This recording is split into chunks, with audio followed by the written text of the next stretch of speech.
Ladies and gentlemen, we are here once again at the crossroads. A brand new character has come in, and the roaring question comes down to, is it worth the summon? What is good about this character? New character review from me to you.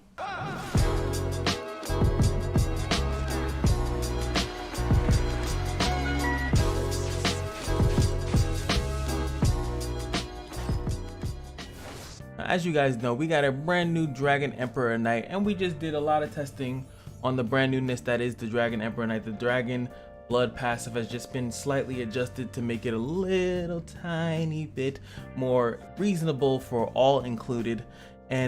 But now we have another character, and it does seem as though, which I kind of do feel is a mistake, I feel like they should maybe do like a unit from every little faction that they have, but they're constantly staying on this faction, and I do feel like that's slightly annoying.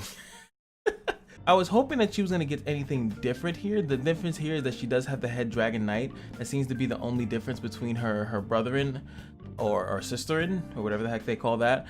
And yes, you could check that ZEON does have that additional quick passive, his disheartened passive that he works if he gets a kill off of Wrath.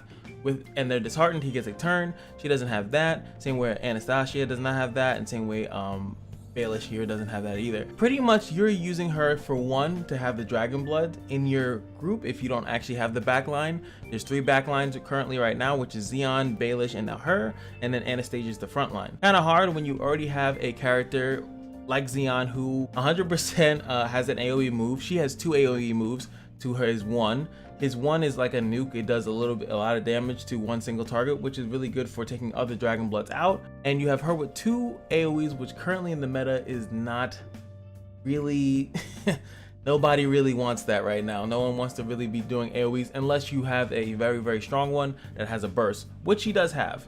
Now I always forget that they actually do not have the base stats here on the screen, so I'm going to need to back out and go to the actual journal. So this is regular MAGI, Holy Dragon Grounds. As you can see, she's, you know, supposedly better. I don't think that ZEON has his Holy Dragon Downs. I think he is the Zebundun, the whatever the heck thing, the PvP.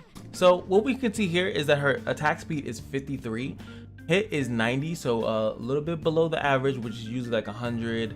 So she's about 10 below. Her dodge is 100. Crit hit is 150, which is a little bit higher, and her block is low as well. Base defense is 671. Attack base is 1296. Minimum attack is so weird that it's lower than what they say the base is. Not too sure why that is. Oh well, because this is max. Sorry, this is her at max 75. Forgot about that. Now base kit wise, ZEON is faster. He's 90, has 90. He has more block.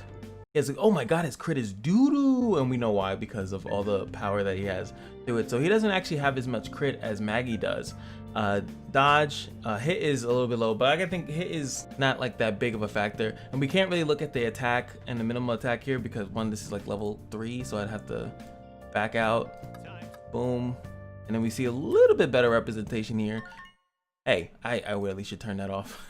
So his minimum attacks are pretty lower than hers, as far as like if we go from base character, which is, it makes sense. She's a faded character. She's a 5-star. She should have better stats than he does. But the suit makes him all super fly. I'm actually gonna be putting this earlier in the video because I'm pretty sure some people want to see this before I go in depth and start talking about how the character is good and bad or not. Let's look at that basic attack.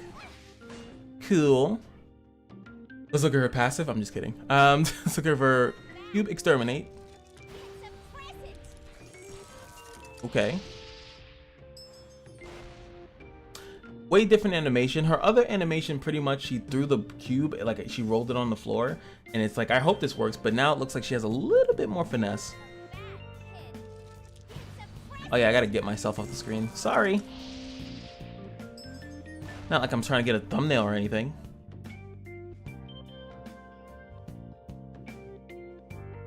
Oh, so that's a glitch. I remember when I saw this before and I was like, why is Bathory doing this long animation? And it's actually not, it's an actual glitch where they do it like twice. Funny. Okay, cool.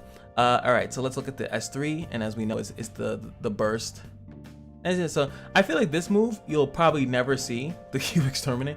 So like that we just showed it twice, and that's because that's the most you're gonna see it used in a year. It's not gonna be used outside of like trying to do an AoE breaks. So that's going to be pretty much it. Let's look at this, the quantum genocide. Exodia. Really, really cool animation. I like it. I digs it. Like I was saying before, not only does she have the Dragon Knight blessing, she also has the Head Dragon Knight, which is, as you can see here, I'll read it to you. Decreases damage from Raging Breath by 50%, increases damage reduction, damage reduce effect to allies with Dragon Knight blessing by 20%. Additional. Okay, I was, did I read that wrong? No, can't apply with another Head Dragon. So pretty much they're saying you only need one Head Dragon Knight to do that, and it's not going to stack. As long as you have one in there, you're fine. And then of course you have the increased damage dealt to dragons with, so she does more damage to dragons. Now what I want to see is if there is any other fire character. I wish you can just sort by, I cannot. So let me see. I'm gonna check every fire character in the game, and we're gonna see anyone. So I know Sabrina is Holy Dragon Grounds as well, and I'd say that that's one of the characters better because she has a single target nuke. Meanwhile, Maggie does not. David Johnson has a one single target nuke here, and he has a really, oh no, wrong guy. So he has the burst, he has the AoE burst similar to like her, right? And then we have Otard, she's the one.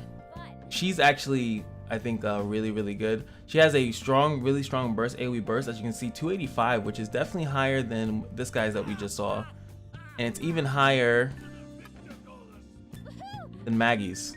Hers is at 178. The only difference is that Maggie can do her ultimate quicker. In comparison, she can actually ult at mana 3. She can ult at mana 5. Now the difference that I'd have to test out, and you guys could have to let me know, is that I'm assuming that burst is every mana above the required mana to use it.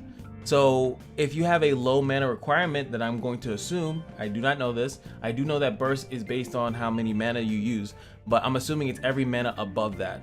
A burst like this, she probably won't be as good until you actually get her to 6-star to where she can go over 5 mana. And in general, once you go over 5 mana, it's going to do more damage. So I'm just assuming that since she has it at 3, that's why she's always been known as a really good burster, because she's going to get 5 mana and then she's going to burst you down. What I do like about her is that she also has this nice 420 on thing too. So it's really, really, really good for the dragon thing if you didn't have her. And she has the counter as well. I'm not going to go into rares because, yeah, come on. I mean, I could look through his, but you know, I'm just gonna be like ZEON, which again doesn't have that passive on him. So it may look like I'm like, is he really that worth it? What is so good about this character that would make me even want to summon for her? That was easy. I mean, I don't got much for you. I don't got much for you. Okay, let me be honest. Is that the mana utilization is what makes her strong and what makes a lot of AoE characters strong. I would say should kind of look at her as like a fire battery. She doesn't obviously have the tranquil, she doesn't have the mana generation, but what she does have is the mana utilization, where she's going to get attack based on the allies' mana count. So as other characters are stacking mana, she will get more attack on her. I think it stacks in general, but it's only going to matter on her turn. She doesn't have a counter. So as you can also see here, gains 1 mana if allies' mana count is 10 or more on turn, and then if enemies have it, she would get more. So she can possibly gain 2 depending on the state on her turn. Plus she's fire, so anytime that there's any type of fire break, or if you pair her with other characters that have high crit, she's also going to get mana. Why? Because of her elemental. 15 minutes, thanks for telling me.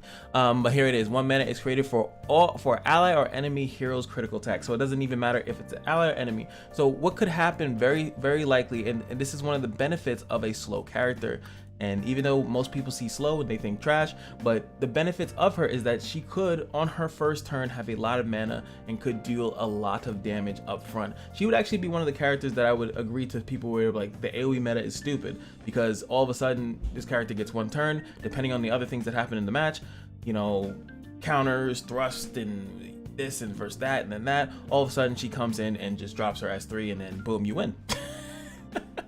That is the power of Maggie. That is what she's supposed to represent and bring to the table, in comparison to ZEON, who likely just kind of sits there. He's not really going to, he only has 1 counter. I mean, he has the Wraith, right? If he has the if you have FC, he's gonna sit there and can be left alone, and it's fine. I've gone through many of matches where I left FC ZEON alone and he sits there, he doesn't have any mana. When his turn comes, he can't do any things unless there's crits, because he is fire, right? And most people have him at 5-star or above.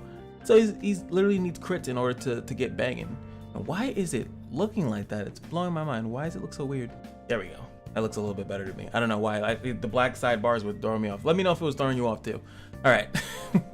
Now with that being said, based off everything that I've said and based on how important I think that the dragon dungeon is and how extremely important it is, I think that she's worth a summon. I think she's worth a summon, especially if you do not have a dragon blood character. Like if you're new or you've been seeing this game through other means and you're like, wow, I really want one of those, I want one of them old fangle dangle dragon bloods. She's a good one. You're not going to be gypped out of it. If you have, and it's kind of the same thing, if you have one of the back row ones already, if you have Belial and if you already have ZEON, do you then want to go summon for her?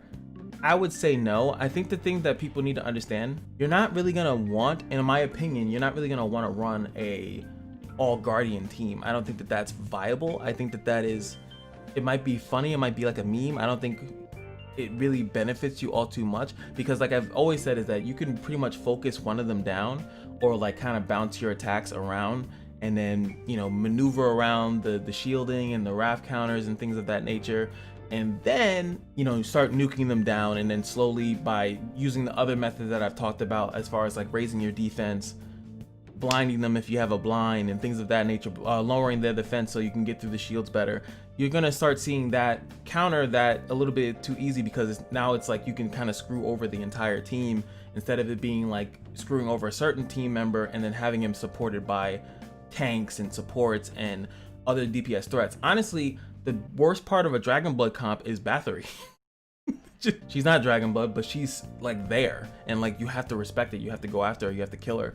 And I think that that's what it is that you put these annoying characters, but you also support them by like putting other threats on your team. And the Dragon Bloods aren't that big of a threat by themselves. And I hope that makes any sense to you guys. Feel free to disagree or agree, put it in the comments. You know, I'm always up for the debate. You guys know I literally reply to every comment until I literally can't. Channel gets too big, but right now I can handle it. I can handle it. What's going on? Sorry that you guys are getting this cut. As you can see, if you look at the ZEOZ, that this was after the summon session. Reason being is that I was doing the summon session and I had so much that I kind of felt it was better if I split that into a separate video. I can tell you that it's really, really good. It's a really good summon session. You guys will enjoy it. I don't like cutting so much out of the summon session just so it can be shorter because it's attached to another video. So I decided this time around that we were going to split the summon session into a separate video and keep the review as a review. So hope you guys understand that. So guess what? You guys get 3 videos today and I get no sleep. So hopefully you guys enjoy. Just remember to hit me up. And if you guys want any reviews of any characters that I have not done so far, let me know. Light up the comment section below and get ready for a summon session. Tons of Gucci. Tons of Gucci, just saying. Just remember that every day at the casino is your lucky day, and I'll see you guys in the next video. Peace.